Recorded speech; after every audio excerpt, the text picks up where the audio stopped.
Mercifully, I will not be singing. It's funny because it's true.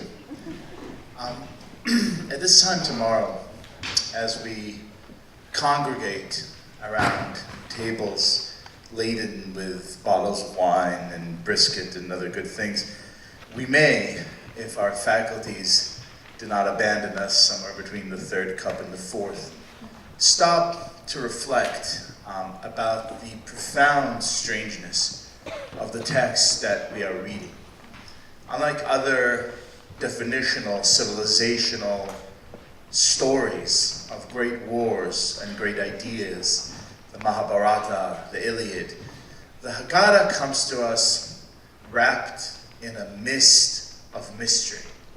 It comes to us comprised of tiny little segments, arguments, without a clear author, without a clear structure, without a clear sense of the awe that we're supposed to feel when we are reliving those grand definitional moments all these thousands of years ago.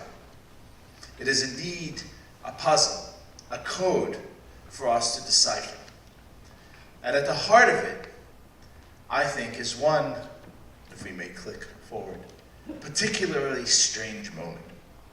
Here we are in that song that we all love to race through, the probably only expression of sort of Jewish gratitude for too many good things, which you don't hear us do very frequently.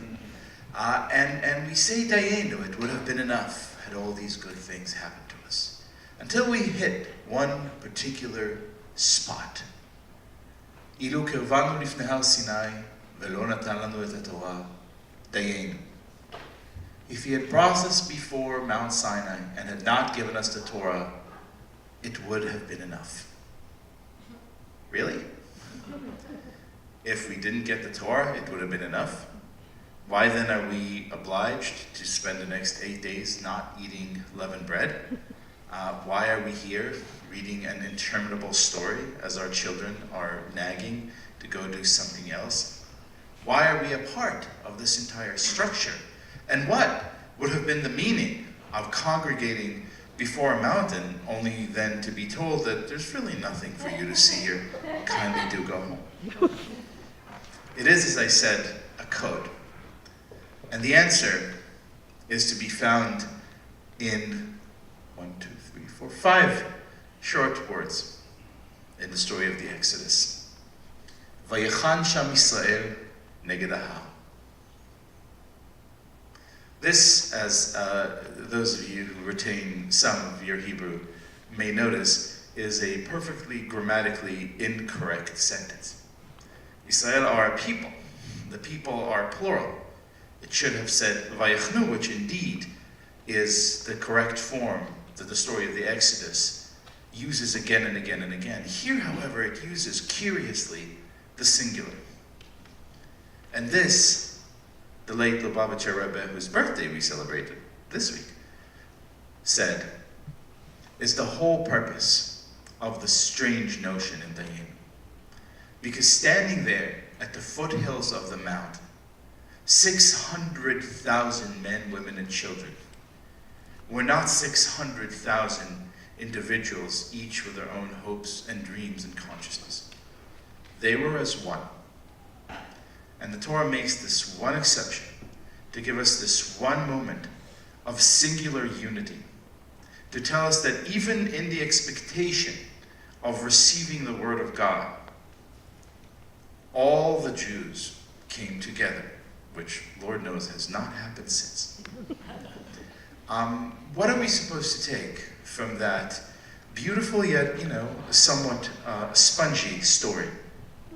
I don't think it is meant to only be a kind of inspirational, aspirational quote. I think there is a real teaching here.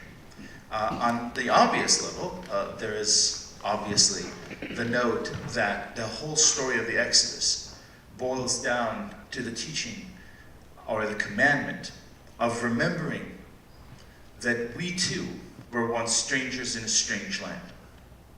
We're not told thereafter because you too are oppressed, you now have license to kick ass. We're told because you too are oppressed, you must have the memory and the capacity for radical empathy.